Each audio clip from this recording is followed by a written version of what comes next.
Dengan ini diisytiharkan tarikh hari raya puasa. Besok raya.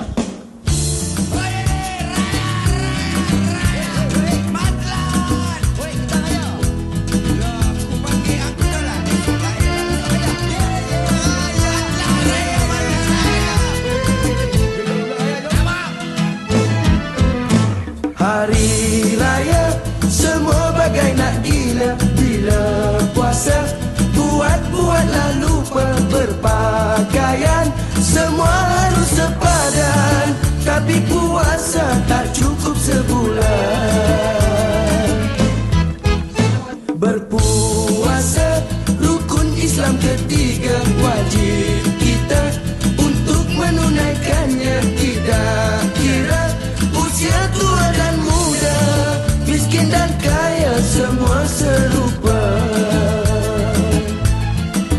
Anak-anak gembira bila Syawal menjelma, lebih hebat ibu dan bapanya.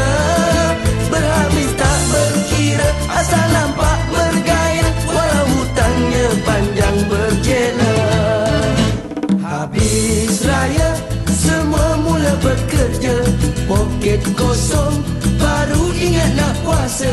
Kawan semua